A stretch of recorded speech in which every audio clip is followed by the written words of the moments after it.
লক্ষ্য করো এখানে বলা আছে 3√3 whole to the power 3 equals to কত, এটা তোমাকে নির্ণয় করতে বলছে। তো এখানে রয়েছে কি 3√3 whole to the power 3 equals to কত, এটা আমাকে বের করতে বলছে। তো এটা বের করার জন্য আমরা প্রথমে কি করব, আমরা পাওয়ারটা দিয়ে নিব। 3 রে আমরা এই 3 এর উপরে পাওয়ার দিব ইনটু এই √3 এর উপরে আমরা 3 পাওয়ার দিয়ে নিব। আমরা পাওয়ারটা আলাদা আলাদা দিয়ে নিলাম।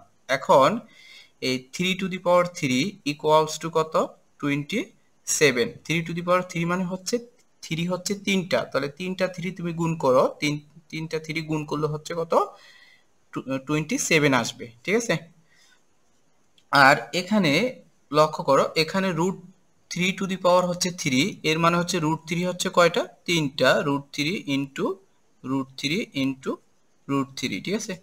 তো আমরা জানি যে কোনো দুইটা √2 অথবা √3 অথবা √5 যদি গুণ করি আমরা ওই রুটটা বাদ হয়ে যাবে, সেখানে সংখ্যাটা শুধু শুধু চলে আসবে। √3 ইন্টু √3 মানে √3 স্কোয়ার, √2 স্কোয়ারে কাটা যাবে, আলটিমেটলি 3 থাকবে।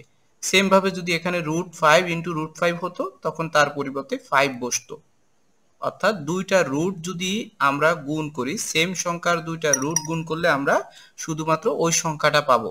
তাহলে এখানে হচ্ছে 3 আর এখানে আছে √3, তার মানে হচ্ছে আমার এই √3 টু দি পাওয়ার 3 এটার পরিবর্তে আমরা লিখতে পারি 3√3। ঠিক আছে।